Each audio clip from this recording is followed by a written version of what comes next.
people. Want to make a statement of fact. I think I'm being messed about in the area, and I've had some suspicion for a while, trying to get into a property, trying to get a bed sit or a flat or something. Because one of the ways that I'm trying to deal with being covertly poisoned all the time is getting into a room, sealing that room or part of that room humanically with an air filter, so I can, at least get some relief from this covert poison that I'm going through. So searching through eBay, not eBay, what am I on about? Gumtree, sorry. And I found this advertisement for a room in St. Paul's. I've been to St. Paul's, I've lived there before. I got in touch with the guy. He said, okay. I explained my situation. I'm unemployed on the sick long term. I'm with St. Mungo's housing charity. They're helping me get a place and secure a place. And he said, okay, can you send me the information? Bearing in mind, this guy owns a property in Ashley Road in the middle of St. Paul's. He's got this property with multiple rooms, and no doubt he's dealt with the DHSS, he's dealt with housing authority and stuff. Yet he's totally blanking me, saying, oh, this, that, and the other. And I got suspicious then. I thought, well, So he said, can you get the DHSS or the council to send me a note, or get them to ring me, or an email to inform me that they do pay up to £700 a month. That by law, it's the council benefit is up to £700 a month for get a flat or whatever, bedsit. So I said, right, okay. And even then I started thinking, no, that's a bit weird. I think, you should know this, because he said to me that I had a guy staying there, he didn't bother paying me rent and then ran off. He said 1,000 times it's happened to me, and I thought, well, you should be, you should know about the council and benefits and stuff like that, especially if you're a landlord letting in middle of St. Paul's. Anyway, so I just thought, okay. So I wrote some emails to the housing authority, the person that was dealing with my case, and also St. Mungo's, and asked them to either ring him or send information to him on the fact that the council pay up to £700, and that, basically. So I did that, and the council got back to me, as well as St. Mungo's, but the council sent me a kind of a statement of fact. So I copied that statement of fact and sent that to this guy, the landlord, in a text, so he could see that, yes, from the council, yes, we pay it to £700, blah blah. And then he just sent me a text back saying, I thought you said they pay it. They said they pay it to £600, and I thought, oh, well, you obviously didn't hear me properly. I said £700 in the first place, but I ignored it and just went, yeah.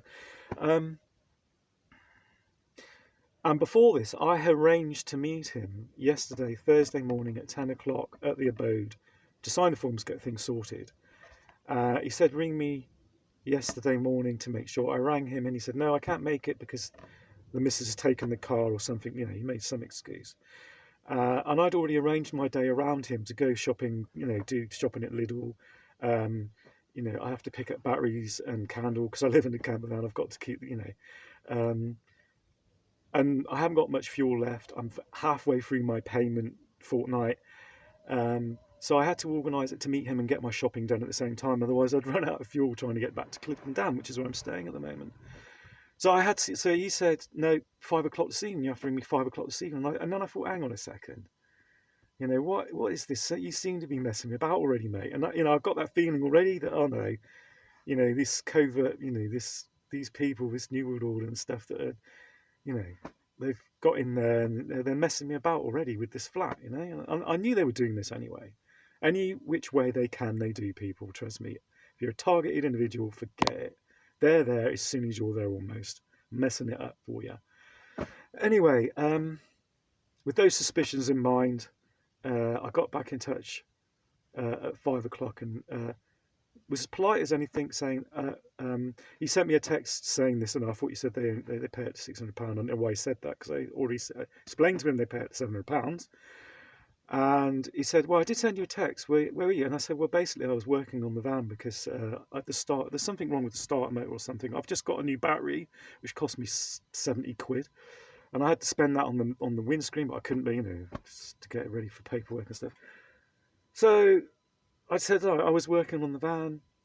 Sorry, I explained to you that, I got a problem starting it.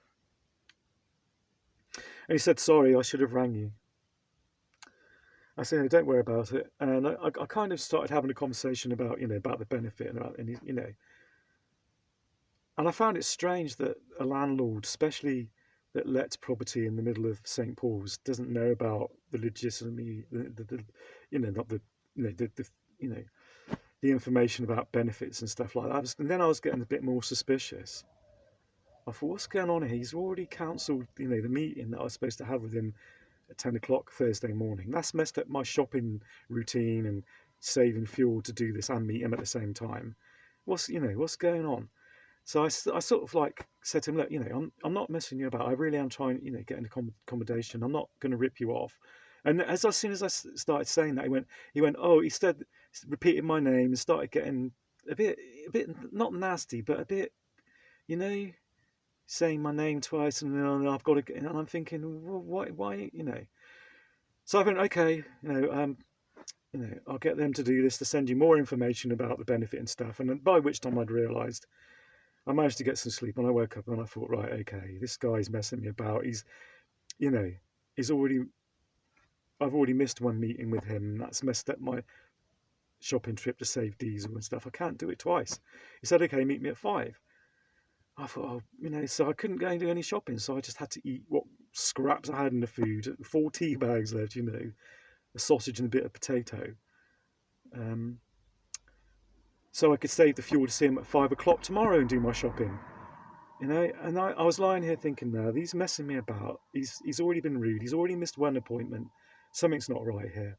So I just sent him a text saying, I don't really being talked to condescendingly, and said, I don't wish to take your property anymore. And he just sent me a text back saying, all the best, whatever.